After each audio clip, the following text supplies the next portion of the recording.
ओम शांति। आज हम 22 सितंबर 75 की अव्यक्तवाणी सुनते हैं। आज की वाणी का सार है, स्वमान में स्थित होना ही सर्व खजाने और खुशी की चाबी है। सर्व आत्माओं के शुभ चिंतक, अविनाशी ज्ञान, शक्ति और खुशी के खजाने देने वाले विदेही शिव बाबा बोले। आज की सभा स्वमान में स्थित रहने वाली, सर्व को स्वभावना से देखने व हर आत्मा के प्रति शुभ कामना रखने वाली है। यह तीनों ही बातें स्वयं के प्रति स्वमान, औरों के प्रति स्व की भावना और सदा शुभ कामना, ऐसी स्थिति सदा सहज रहती है। सहज उसमें स्थित रहना और मेहनत से उस स्थिति में स्थित होना, इसका फर्क तो जानते ही हो। वर्तमान समय यह स्थिति सदा सहज और स्वतः होनी चाहिए। अपने को चेक करो कि सदा और स्वतः ही वह स्थिति क्यों नहीं हो पाती। इसका मूल कारण है कि स्वमान में स्थित नहीं रहते। स्वमान एक शब्द प्रैक्टिकल जीवन में धारण हो जाए तो सहज ही संपूर्णता को पा सकते हैं। तो देखो बाबा क्या कहते हैं कि स्वमान में स्थित होने से स्वतः ही सर्वप्रति स्व की भावना व शुभ कामना हो जाएगी।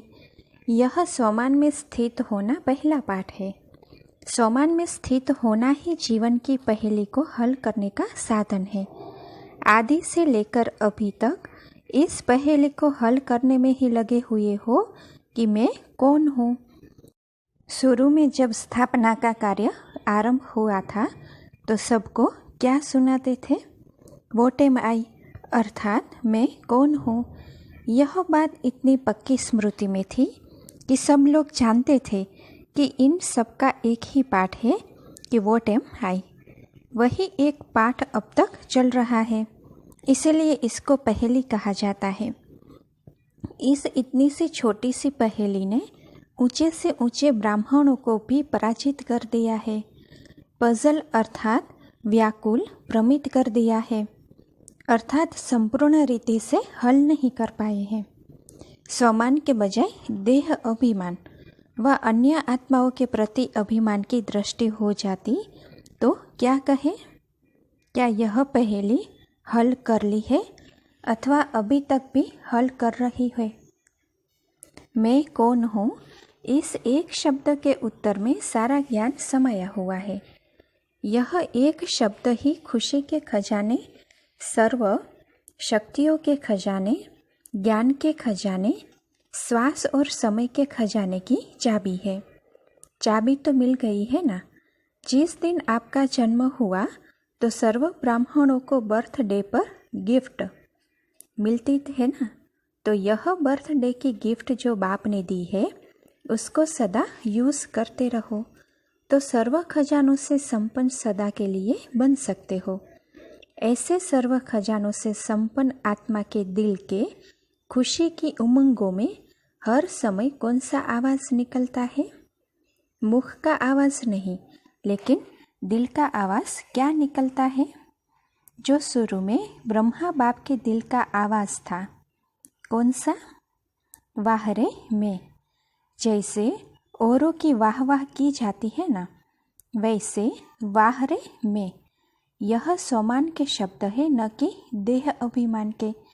तो मैं कौन हूँ कि चाबी को या तो लगाना नहीं आता या फिर रखना नहीं आता, इसीलिए समय पर याद नहीं आता। इस चाबी को चुराने के लिए माया भी चारों ओर घूमती है कि कहीं यह एक सेकंड भी अलबेलापन के झुटके में आए तो यह चाबी चोरी कर ले। जैसे आजकल के डाकू बेहोश कर देते हैं, वैसे ही माया भी स्वमान का होश अर्थात स्मृति को गायब कर बेहोश बना देती है। इसलिए सदा स्वमान के होश में रहो।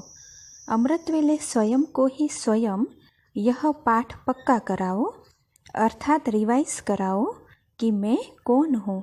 अमृत वेले से ही इस चाबी को अपने कार्य में लगाओ और अनेक प्रकार के खजाने जो सुनाए हैं उनको बार बार देखो कि क्या क्या खजाना मिला है और समय प्रमाण इन सब खजानों को अपने जीवन में यूज़ करो।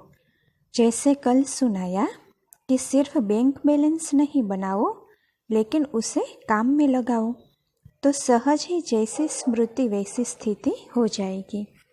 जैसे कल्प पहले के यादगार शास्त्रों में लिखा हुआ है, बाप के लिए कहते कि मैं कौन हूँ, तो सर्व में श्रेष्ठ का वर्णन किया है। ऐसे ही जैसे बाप का ऊंचे से ऊंचे भगवान का गायन है, तो भगवान बाप क्या गायन करते हैं? ऊंचे से ऊंचे बच्चे। ऐसे अपने ऊंच अर्थात श्रेष्ठ सम्मान को सदा याद रखो कि ऊंचे बाप के भी बालक सो मालिक है। स्वयं बाप हम श्रेष्ठ आत्माओं की माला सुमिरन करते हैं। बाप की महिमा आत्माएं करती है, लेकिन आप श्रेष्ठ आत्माओं की महिमा स्वयं बाप करते हैं। सर्वश्रेष्ठ आत्माओं के सहयोग के बिना तो बाप भी कुछ नहीं कर सकता। तो आप ऐसे श्रेष्ठ सम्मान वाले हो। बाप को सर्व संबंधों से प्रख्यात करने वाले व बाप का परिचय देने वाली आप श्रेष्ठ आत्माएं हो। हर कल्प में ऊंचे से ऊंचे बाप के साथ ऊंचे से ऊंचे पाठ बजाने वाली हो। सबसे बड़े सम्मान की बात तो यह है कि जो संगम युग पर बाप को भी अपने स्नेह और संबंध की डोर में बांधने वाले हो। बाप को भी साकार में आप समान बनाने वाले हो। बाप निराकार रूप में आप समान बनाते हैं और आप निराकार को साकार में आने में उसे आप समान बनाते हो और आप स्वयं बाप की सर्व महिमा के समान बनते हो। इसीलिए बाप भी कहते हैं मास्टर हो। तो अब समझा कि मैं कौन हूँ? जो हूँ, जैसा हूँ, वैसा ही अपने को जानने से सदा सम्मान में रहेंगे और देह अभिमान से स्वतः ही परे रहेंगे। सम्मान के आगे देह अभिमान आ ही नहीं सकता।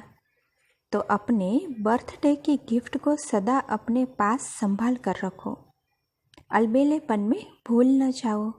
इससे ही सत्तः सहज और सदा सर्व प्राप्ति स्व की भावना और शुभ कामना रहेगी। समझा? पहले तो सहज है ना, समझदार के लिए सहज है और अलबेली आत्माओं के लिए गुह्य है। आप सब तो बेहद के समझदार बच्चे हो ना। सिर्फ समझदार नहीं, लेकिन बेहद के समझदार बच्चे हो। अच्छा, ऐसे विशाल बुद्धि, सर्व में बेहद बुद्धि को धारण करने वाले, सर्व आत्माओं को अनेक प्रकार के हदों से निकालने वाले, ऐसे बेहद के बुद्धिमान, बेहद समझदार, बेहद की वैराग्य वृत्ति वाले, सदा बेहद की स्थिति और स्थान में रहने वाले, ऐसी सर्वश्रेष्ठ आत्माओं को बेहद के बाप का याद प्यार और नमस्ते। अभी इस मुरली के विशेष तत्व सुनते हैं। पहली पॉइंट, पहला पाठ मैं कौन हूँ जानना ही जीवन की पहेली को हल करना है। इस एक प्रश्न के उत्तर में सारा ज्ञान समाया हुआ है। यह एक शब्द ही खुशी के खजाने, सर्व शक्तियों के खजाने, ज्ञान धन के खजाने, श्वास और समय के खजाने की चाबी है। यह सर्व ब्राह्मणों के जन्मदिन की पहली सौगात है। अच्छा, ओम शांति।